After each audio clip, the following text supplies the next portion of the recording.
Before we jump in, I just want to say a huge thanks for all the views and feedback on the previous videos. It means a lot. And a special shout out to my awesome Patreon supporters. You guys are incredible.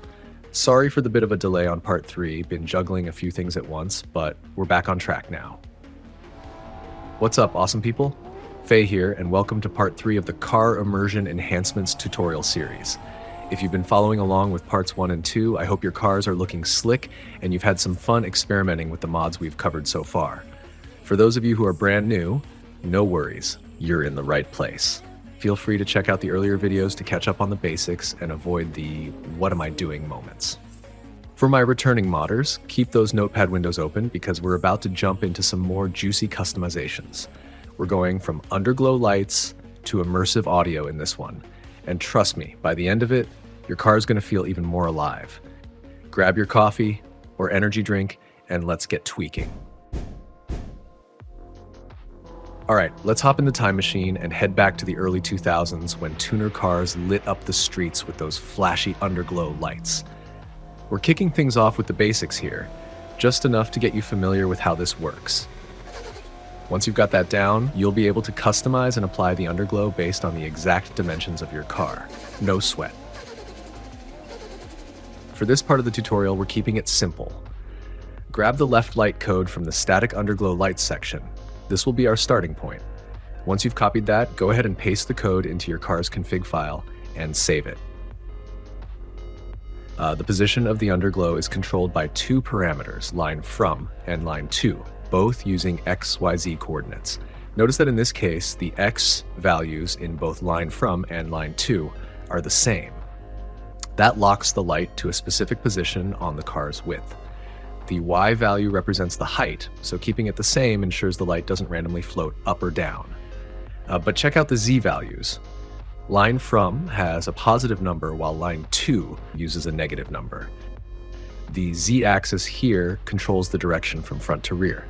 In this example, we have 0.88 to minus 1.07, which is why you're seeing a nice straight line of light along the left side of the car, stretching from the front towards the rear.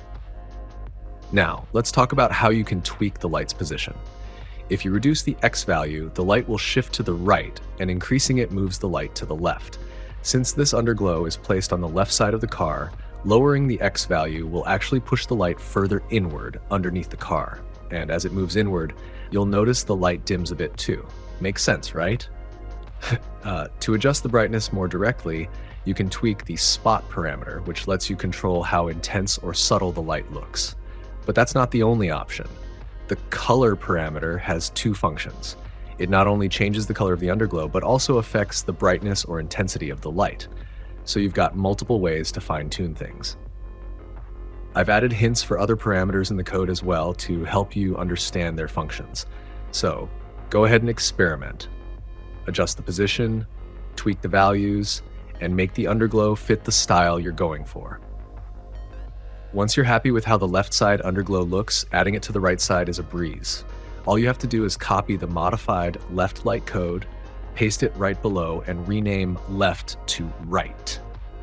That way, you can easily identify them when you want to make changes down the road. And here's the trick. Just add a negative symbol to the X values in both the line from and line to. This flips the light to the right side of the car. Hit save, and boom. Now you've got underglow on both sides. Simple, right? Let's jump back to the base code and grab the rear light. Paste it into your car's config, and now it's time to apply what we learned from setting up the underglow on the sides. You'll be adjusting the position and other parameters just like before.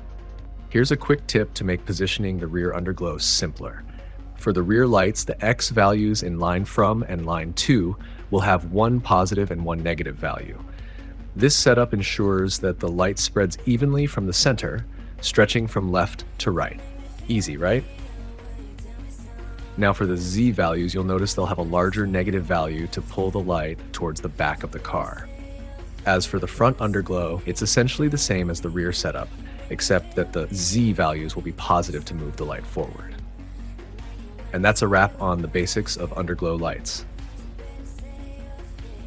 All right, time to take it up a notch and give your car that sweet breathing underglow light effect. First, grab the main breathing trigger from the base code and paste it into your car's config. You can skip the bounced underglow code, we've already taken care of that part earlier. The next step is to assign an object or mesh as the main trigger for the breathing effect. Now I'd recommend picking something that's not super visible, like a sneaky little ninja object. In this case, I'm using this small object here. Why, you ask? Well, because it's less distracting when it glows. You'll see what I mean in just a second. Remember the pit stop light customization from part 1 of the tutorial? Yeah, this is pretty much the same drill. Just replace bind to headlights with bound to in every underglow code, and then pop in the object name, in this case, the object I picked. Save the file, and now you've got yourself a breathing underglow. The magic behind the breathing effect comes from a combo of 2 parameters, blink frequency hertz and lag. With the right combination of these, you can create a smooth breathing or pulsing effect, depending on the vibe you're going for. Tweak these to get the effect you want, and feel free to mess with the other parameters to see how they change things. It's like setting your car to Zen mode, smooth, steady, and ready to cruise. Let's move on to the final part of the underglow lights, multicolor breathing underglow light. Yeah, I know it sounds like a mouthful, but don't worry, it's simpler than it sounds. I've made some changes to this car's underglow to show you how it works. Right now, I've got the RGB values set to a mix of red and blue, something like 15, 40, and 15 with an intensity value of 3. I also kept the green higher with a value of 40 to maintain that green color from earlier. You might be wondering why I didn't just use 0, 20, and 0 for green. Don't worry, it'll make sense soon. Now, here's a cool trick I stumbled upon a while back. It's a bit finicky, but let me show you how it works. To activate the secondary color, all you have to do is change the off-color parameter. I'll put 1 in red and 1 in blue, and hit save. Ignore why it turns pink. I don't know why either, but it's cool for our demonstration.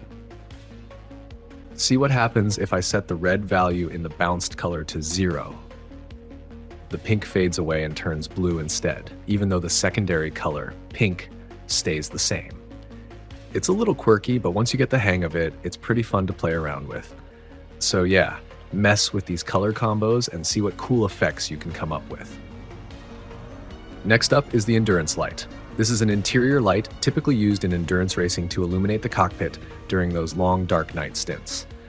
I've prepared 2 sets of codes for you, one for left-hand driver positions and one for right-hand driver positions. The setup is pretty straightforward. It's basically a bounced light. So by now you're probably a pro at handling this. Just grab the code that fits your setup, drop it in, adjust the color to your liking, and tweak the position as needed. That's pretty much it. Quick and easy. And while we're still on the topic of bounced lights, let's talk about your car's bounced headlights. I've customized a set of codes just for you. Now, if they don't quite hit the mark or match what you're aiming for, don't sweat it. Just tweak the parameter values until they do. After all, by now, you've made it to part 3 of the tutorials, which means you're officially an awesome modder. Go ahead, flex those newfound skills and make those headlights shine exactly how you want them. Up next is the custom brake disc glow, and this one's going to make your car pop. To make things super easy, I've even made some glowing brake disc textures for you with multiple colors to choose from. But heads up, these customizations only work if brake disc FX is turned off in CSP. Before you start glowing up your ride, there's a little bit of prep work. First, grab the custom brake disc glow from the base code and drop it into your car's config. Then load up your car in CM Showroom and open up the brakes.ini file in the car's data folder. Let's get things sorted. Check out the disc graphics section and make sure the disc names match the actual brake disc objects on the car. If they don't, no worries. Just rename them. For example, change disc LF to match your front brake disc object, and do the same for the other discs. Oh, and don't forget to adjust the glow values. I usually go for 55 or 60 up front, and around 30 for the rear. Still in the CM Showroom, click on any of the brake discs and copy the material name. Paste it as the materials value in the custom brake disc glow code. This way, you'll apply the changes to all the brake discs that use the same material. Next, take a look at how the default brake disc texture looks by clicking the TX Diffuse settings. If it's a clean circular texture, grab one of the circular disc glow textures from the brake disc glow folder. Choose your favorite color. and drop it into the car's extension folder. Then, update the name value with the file name you just copied. But if your brake disc texture looks like it's mixed with other parts of the car's texture, then go with one of the solid discs instead. Same drill, update the name value in the config. And there you go, all set. Those glowing brake discs are really going to turn heads and give your car that extra boost of immersion. We've covered a lot of visual customizations so far, but now let's switch gears and talk about immersive audio for your car. It's a basic feature that's already in the game, but when you tweak it just right, it can really elevate your experience and add that extra layer of realism. Like we've done before, grab the code from the base code and drop it into your car's config. For this part of the tutorial, I'll do something a bit different. I'll show you a replay while I tweak the audio settings live, so you can not only see what I'm doing, but hear the difference as it happens. It's like DJing your car's sound system, but with way cooler sound effects.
And that's it for the Car Immersion Enhancements tutorial series.